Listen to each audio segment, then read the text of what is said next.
کہا جاتا ہے کسی زمانے میں ایک بہت بڑا بادشاہ ہوا کرتا تھا۔ اس کی سلطنت سمندروں تک پھیلی ہوئی تھی۔ اس کے دربار میں سونا چمکتا تھا۔ اس کی زبان سے نکلا ہوا ایک لفظ ہی قانون بن جاتا تھا۔ لیکن جتنا بڑا وہ بادشاہ تھا اتنا ہی بڑا اس کے دل میں غرور کا پہاڑ بھی بسا ہوا تھا۔ بادشاہ کے محل کی دیواریں چاندی سے منڈی ہوئی تھی، فرش زمرد کے پتھروں سے سجا ہوا تھا اور روزانہ 100 خادم اس کے صرف لباس کے لیے مامور ہوتے تھے۔ مگر حیرت کی بات یہ تھی کہ جتنا وہ دولت اور طاقت میں بڑا ہوا تھا اتنا ہی اس کے دل کا سکون گھٹتا جا رہا تھا۔ ایک دن دوپہر کے وقت وہ شیشے کے محل کی کھڑکی سے نیچے جھانک رہا تھا۔ اس نے دیکھا کہ ایک فقیر میلے کچیلے کپڑوں میں درخت کے نیچے بیٹھا ہے۔ اس کے سامنے ایک پرانی روٹی کا ٹکڑا رکھا ہے اور وہ اسے مسکرا کر کھا رہا ہے اور اللہ کا شکر ادا کر رہا ہے۔ اس کے قریب بہت سارے خوبصورت پرندے ہیں اور وہ ان کو کبھی لقمہ دیتا ہے کبھی خود کھاتا ہے۔ یہ شخص کون ہے؟ نہ مال ہے، نہ محل، نہ نوکر، مگر پھر بھی یہ خوش کیسے رہ سکتا ہے؟ دل میں خلش ہوئی، غرور کے ساتھ تجسس بھی جاگا۔ اس نے حکم دیا اسے میرے دربار میں لایا جائے۔ محل کے دروازے کھلے، سپاہی دوڑ پڑے اور کچھ ہی دیر میں وہ فقیر اپنی لکڑی کی چھڑی کے سہارے دربار میں حاضر کیا گیا۔ بادشاہ نے تیز نگاہوں سے اس کی طرف دیکھا، مسکرا کر کہنے لگا، اے فقیر، سنا ہے تو بہت خوش رہتا ہے، بتا خوشی کا راز کیا ہے؟ تیرے پاس نہ خزانہ ہے نہ حکومت ہے، پھر تیرے چہرے پر یہ اطمینان کیسا؟ فقیر نے سر اٹھا کر کہا۔ اس کی آنکھوں میں سکون کا دریا بہہ رہا تھا۔ اس نے آہستہ سے سانس لی، اے بادشاہ، میں اس ذات پر بھروسہ کرتا ہوں جو تجھے بادشاہ بنا سکتی ہے اور ایک لمحے میں تجھے فقیر بھی کر سکتی ہے۔ میں اس سے مانگتا ہوں جو سب کا رازق ہے، اسی یقین میں میری خوشی چھپی ہوئی ہے۔ یہ سن کر دربار میں سناٹا سا چھا گیا تھا۔ بادشاہ چند لمحوں تک خاموش رہا، پھر اس کے چہرے پر حیرت کے آثار نظر آنے لگے۔ اسے پہلی بار محسوس ہوا تھا کہ جس سکون کی تلاش میں وہ سونے کے محل بنا رہا تھا وہ تو ایک فقیر کے دل میں چھپا ہے۔ اگلے دن بادشاہ کی نیند بہت بے چین تھی۔ رات بھر وہ کروٹیں بدلتا رہا، آنکھیں بند کرتا تو فقیر کا چہرہ نظر آتا، وہی مسکراہٹ، وہی اطمینان، وہی سکون، عجیب سا نور۔ آخرکار اس نے فیصلہ کر لیا کہ آج وہ خود اس فقیر کے پیچھے جائے گا، یہ جاننے کے لیے کہ آخر اس کی زندگی میں ایسا سکون کیا ہے۔ صبح ہوتے ہی بادشاہ نے عام کپڑے پہن کر اپنے تاج و تخت کو چھوڑ کر محل کے پچھلے دروازے سے چپکے سے باہر نکلا۔ وہ اکیلا ایک عام انسان کے لباس میں تھا۔ شہر کے بازاروں سے گزرتا ہوا اس درخت تک جا پہنچا جہاں کل وہ فقیر بیٹھا تھا۔ فقیر اسی جگہ تھا، ہاتھ میں پرانی لکڑی کی چھڑی تھی، سامنے ایک مٹی کا پیالہ اور چہرے پر سکون۔ بادشاہ نے قریب جا کر سلام کیا۔ فقیر نے مسکرا کر کہا، خوش آمدید مسافر، بیٹھ جاؤ۔ بادشاہ نے حیرت سے کہا، کیا تم مجھے پہچانتے ہو؟ فقیر نے آنکھیں بند کر کے کہا، میں بادشاہ ہوں اور فقیروں کو ان کے کپڑوں سے نہیں ان کے دل سے پہچانتا ہوں۔ تمہارا دل آج سچائی کی تلاش میں ہے، اس لیے تم میرے مہمان ہو۔ یہ سن کر بادشاہ چونک اٹھا۔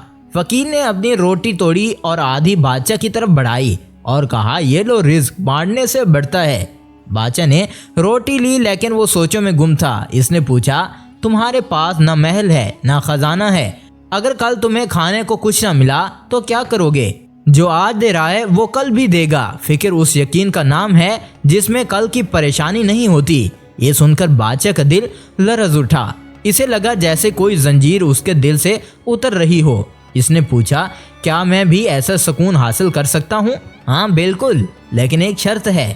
بادشاہ نے فوراً کہا، وہ شرط کیا ہے؟ فقیر بولا، آج رات تم اپنے سونے کے بستر کو چھوڑ کر زمین پر سو جاؤ اور کل صبح ایک ضرورت مند کو اپنے ہاتھ سے کھانا کھلاؤ، پھر بتانا دل میں کیا تبدیلی محسوس ہوئی۔ بادشاہ نے سر ہلایا اور اس کے دل میں ایک عجیب سی روشنی جاگ اٹھی تھی۔ شاہی غرور کا بوجھ کچھ ہلکا ہونے لگا۔ اب وہ واپس محل جا رہا تھا لیکن دل کے اندر ایک نیا سفر شروع ہو چکا تھا۔ شام ڈھل چکی تھی، سورج بھی غروب ہو گیا تھا۔ محل کی دیواروں پر سنہری روشنی تھی مگر آج وہ روشنی بادشاہ کے دل تک نہیں پہنچی۔ اس کے کمرے میں قیمتی فانوس جل رہے تھے، خوشبوئیں بکھری ہوئی تھیں مگر دل کے اندر ایک بے چینی تھی۔ وہ بار بار فقیر کے الفاظ دہرا رہا تھا، آج رات زمین پر سو اور کل کسی ضرورت مند کو اپنے ہاتھ سے کھانا کھلاؤ۔ شاہی بستر کے قریب جا کر وہ رک گیا۔ لمحہ بھر کے لیے اس نے اس نرم و نازک بستر کی طرف دیکھا جو سونے اور ریشم سے بنا تھا، مگر اس رات اسے لگ رہا تھا کہ وہ بستر اس کے سکون کا قاتل ہے۔ چپ چاپ اس نے بستر چھوڑ دیا، کمرے کے ایک کونے میں فرش پر بیٹھ گیا۔ خادموں نے حیرانی سے پوچھا، جہاں پناہ آپ زمین پر کیوں بیٹھے ہو؟ بادشاہ نے نرمی سے کہا، آج مجھے زمین سے باتیں کرنی ہیں، اسے مت روکو، مت چھوؤ۔ رات کے کچھ لمحے گزرے، محل میں ہر طرف خاموشی سی چھائی ہوئی تھی۔ بادشاہ فرش پر لیٹا، مگر آج بھی نیند نہیں آئی۔ اس کے دل میں عجیب سا احساس جنم لینے لگا تھا۔ اس نے سوچا، میں سب کچھ رکھتا ہوں مگر سکون نہیں۔ وہ فقیر جس کے پاس کچھ بھی نہیں ہے مگر پھر بھی وہ سکون سے زندگی گزار رہا ہے۔ آہستہ آہستہ آنکھیں بند ہونے لگیں۔ نیند میں اسے ایک خواب دکھائی دیا۔ ایک وسیع میدان ہے، ان پر سب لوگ اپنی دولت، اپنے تاج، اپنے نام و نشان کے ساتھ بھاگ رہے ہیں، مگر جب سورج طلوع ہوتا ہے تو سب کچھ مٹی میں بدل جاتا ہے۔ صرف ایک فقیر باقی رہتا ہے جس کے چہرے پر روشنی ہے، جو آسمان کی طرف دیکھ رہا ہے۔ میں خالی آیا تھا، خالی جا رہا ہوں، مگر اللہ کا شکر ہے میرے پاس میرے سینے میں ایمان ہے۔ بادشاہ چونک کر جاگ اٹھا، پسینہ اس کے ماتھے پر چمک رہا تھا، دل کی دھڑکن تیز سی۔ اس نے آسمان کی طرف دیکھا اور آہستہ سے کہا، اے رب کائنات، تو ہی اصل بادشاہ ہے اور میں تیرے ایک ذرے کے برابر بھی نہیں۔ صبح ہوئی تو وہ بادشاہ نے دوسرا وعدہ پورا کیا۔ محل کے دروازے سے نکلا، عام کپڑوں میں، بغیر کسی اعلان کے ساتھ شہر کی گلیوں میں چلتا ہوا وہ ایک ٹوٹے ہوئے مکان کے پاس پہنچا۔ دروازے پر ایک بوڑھی عورت بیٹھی تھی، سامنے ایک بیمار بچہ تھا، ایک خالی برتن بھی تھا۔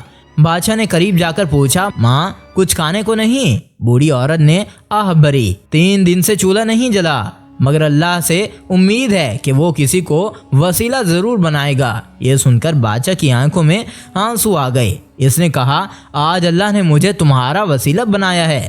وہ قریب کے بازار گیا، کھانے کا سامان لیا اور خود اپنے ہاتھوں سے اسی عورت اور بچے کے سامنے کھانا رکھا۔ جب بچہ مسکرا کر کھانا لے گیا تو بادشاہ کے دل میں ایک عجیب سی روشنی ابھرنے لگی، ایک ایسا سکون جو اسے زندگی میں کبھی محسوس نہیں ہوا تھا۔ اس نے آسمان کی طرف دیکھا اور شکر ادا کیا، اے اللہ تیرا شکر ہے کہ مجھے تیری رحمت نصیب ہوئی۔ شام کے وقت بادشاہ واپس پہنچا، اس کے درباری حیران تھے۔ آج اس نے تخت پر بیٹھتے ہوئے کہا، آج سے یہ تخت عوام کے لیے ہے، میں بادشاہ نہیں خدمت گزار ہوں۔ اسی دن سے بادشاہ کی زندگی بدلنے لگی۔ وہ روز کسی نہ کسی ضرورت مند کی مدد کرتا، شاہی زندگی چھوڑ کر خوبصورت سی زندگی گزارتا اور شکر کرتا، اور لوگ حیران تھے کہ جو بادشاہ کسی غرور میں ڈوبا رہتا تھا اب وہ فقیروں کے ساتھ کھانا کھاتا ہے، ان کے بچوں کے سروں پر ہاتھ رکھتا ہے۔ فقیر کا پیغام اس کی زندگی کا چراغ تھا۔ محل میں اب سونا صرف غریب لوگوں کے لیے چمکتا تھا۔ اب کافی دن گزر چکے تھے۔ وہی فقیر اس بادشاہ کے محل کے پاس آیا اور اندر آ کر کہا، اے بادشاہ میں دیکھنے آیا ہوں کہ تو نے اس فقیر سے کیا سیکھا؟ بادشاہ نے عاجزی سے کہا، میں نے سیکھا بادشاہی غرور سے نہیں نیت سے ہوتی ہے۔ میں نے جانا کہ حکومت تخت پر نہیں دلوں پر کی جاتی ہے۔ فقیر نے کہا، تو پھر اگر آج میں کہوں کہ تخت چھوڑ دے تو کیا یہ چھوڑ دے گا؟ دربار میں سناٹا سا تھا، وزیروں کے چہرے پر بے چینی پھیل گئی۔ سب کو لگا بادشاہ کی آزمائش شروع ہو گئی ہے، مگر بادشاہ نے فقیر کی آنکھوں میں دیکھا اور پر اعتماد لہجے میں کہا، اگر تخت چھوڑنے سے لوگوں کی بھلائی ہوتی ہے تو میں لمحہ بھر بھی نہیں سوچوں گا۔ اگر اس پر بیٹھ کر میں لوگوں کو راحت فراہم کر سکوں تو یہی تخت میری عبادت کا ذریعہ ہوگی۔ فقیر کے چہرے پر اب مسکراہٹ تھی۔ اب اس فقیر نے اس بادشاہ کو بہت دھیروں سے دعائیں دیں، بادشاہ کے سر پر ہاتھ رکھا، اے بادشاہ تو اب فقیر بادشاہ ہے جس کے پاس سب کچھ ہے مگر دل خالی اور روشن ہے۔ یہ کہہ کر وہ پیچھے ہٹا اور دربار کے دروازے کی طرف بڑھا۔ بادشاہ اٹھ کھڑا ہوا اور احترام سے بولا، اے بادشاہ، اے مرشد وقت، آپ نے مجھے بادشاہی کا نہیں انسانیت کا تاج پہنایا ہے۔ فقیر نے مڑ کر کہا، اور تو نے اسے عزت کے ساتھ سنبھالا ہے۔ دولت ہاتھ میں نہیں بلکہ دل میں ہوتی ہے، یہی اصل فکر ہے۔ یہ کہہ کر وہ دربار سے چلا گیا۔ سب حیران رہ گئے، کسی نے فقیر کو باہر جاتے دیکھا نہیں، جیسے وہ آیا تھا ویسے ہی غائب ہو گیا۔ بادشاہ خاموش کھڑا مسکرا رہا تھا، اس کے چہرے پر آنسو بھی تھے اور سکون بھی تھا۔ اس نے کہا، آج میرا دربار روشن نہیں، میرا دل روشن ہے۔ فکر نے مجھے بادشاہ سے نہیں غلامی نفس سے آزاد کیا ہے۔ تو اس کہانی کا اصل سبق یہ ہے کہ اصل عزت تخت میں نہیں، کردار میں ہوتی ہے۔ غرور انسان کو تباہ کر دیتا ہے، لیکن اگر وقت پر انسان قابو پا لے اپنے نفس پر تو انسان ضرور کامیاب ہوتا ہے اور اللہ کی رضا بھی اس میں شامل ہوتی ہے۔ تو آپ لوگوں کو یہ کہانی کیسی لگی؟ اگر اچھی لگے تو چینل کو سبسکرائب کیجئے۔ اگلی ویڈیو تک انتظار کیجئے۔ شکریہ۔